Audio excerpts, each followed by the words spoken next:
Hello students, मैं सौरभ आपका अपने इस यूट्यूब चैनल पर स्वागत करता हूं। आज हम जानेंगे फ्रैक्शन और रेशनल नंबर में डिफरेंस क्या होता है। ठीक है, इन दोनों के बीच में डिफरेंस हम आज जानेंगे। तो सबसे पहले फ्रैक्शन क्या होता है, जिस चीज को कहा जा सकता है फ्रैक्शनल नंबर। ठीक है, वो क्या होता है वो हम जानेंगे। ठीक है, तो फ्रैक्शन नंबर वो होता है जिसको कि हम लिख सकते हैं p/q के फॉर्म में, उसको हम कहते हैं फ्रैक्शन नंबर। ठीक है, इसका जो डेफिनेशन होता है सिंपल सा, उसको वो क्या होता है कि the number which we can write in the form of p/q is called fraction. ठीक है, जिसको कि हम p/q के रूप में लिख सकते हैं उसको हम क्या कहते हैं, फ्रैक्शन। ठीक है, पर इसमें कंडीशन क्या होता है कि p और q जो होगा वो पॉजिटिव नंबर ही होगा।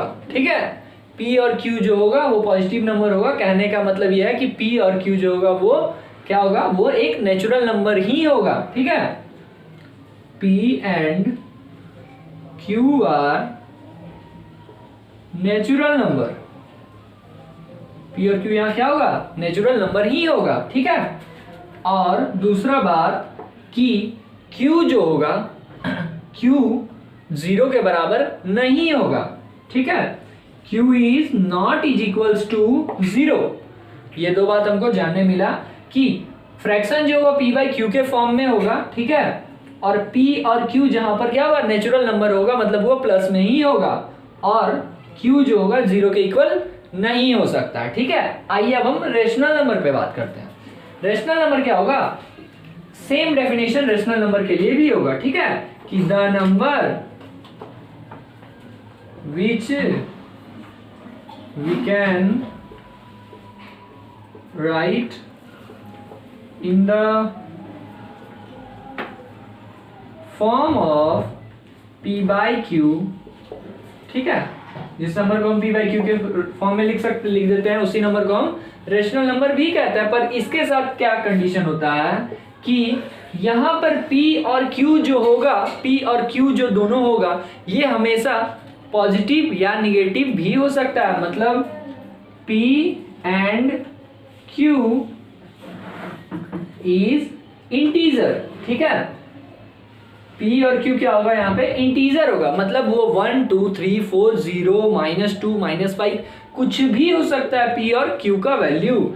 ठीक है, और दूसरा बात क्या बोला गया कि q जो होगा वो 0 के इक्वल नहीं होगा। ठीक है, q is not is equals to 0। तो यहां पर क्या इसमें सेम है, दोनों p/q के फॉर्म में हो सकता है। ठीक है, दोनों में q बराबर 0 नहीं होना चाहिए। ठीक है, पर इसमें p और q जो होगा वो नेचुरल नंबर होगा, जबकि इसमें p और q क्या होगा, इंटीजर नंबर होगा। ठीक है, आइए इसका हम कुछ एग्जांपल्स को जानते हैं। इसका एग्जांपल्स क्या हो सकता है, ये हो सकता है 1/2 3/4 -4/2। गलत, ये गलत हो गया, यहाँ माइनस आ गया इसलिए ये क्या हो गया, गलत हो गया। उसमें माइनस साइन नहीं आना चाहिए, क्योंकि हमको पता है कि यहाँ पर p q क्या होना चाहिए, दोनों नेचुरल नंबर होना चाहिए, जबकि ये क्या हो गया, निगेटिव नंबर आ गया, इसलिए ये नहीं हो सकता। ठीक है, और हम 4 लिख सकते हैं क्या, हाँ 4 लिख सकते हैं 4, क्योंकि हम 4 को क्या लिख सकते हैं, 4 को हम 4/1 के रूप में भी तो समझते हैं ना। तो ये तो p/q के फॉर्म में ही है, इसलिए हम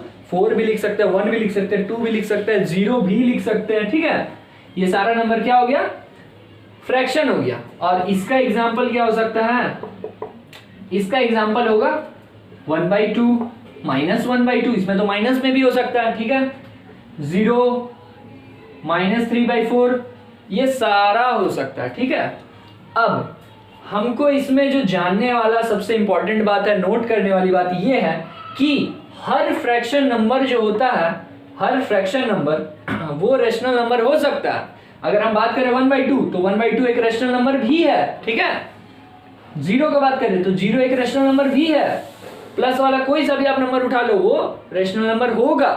पर हर रेशनल नंबर फ्रैक्शन नहीं हो सकता है, क्योंकि रेशनल नंबर में कौन सा नंबर आता है, -1/2। क्या यहाँ -1/2 हो सकता है? नहीं। इसीलिए हमें नोट क्या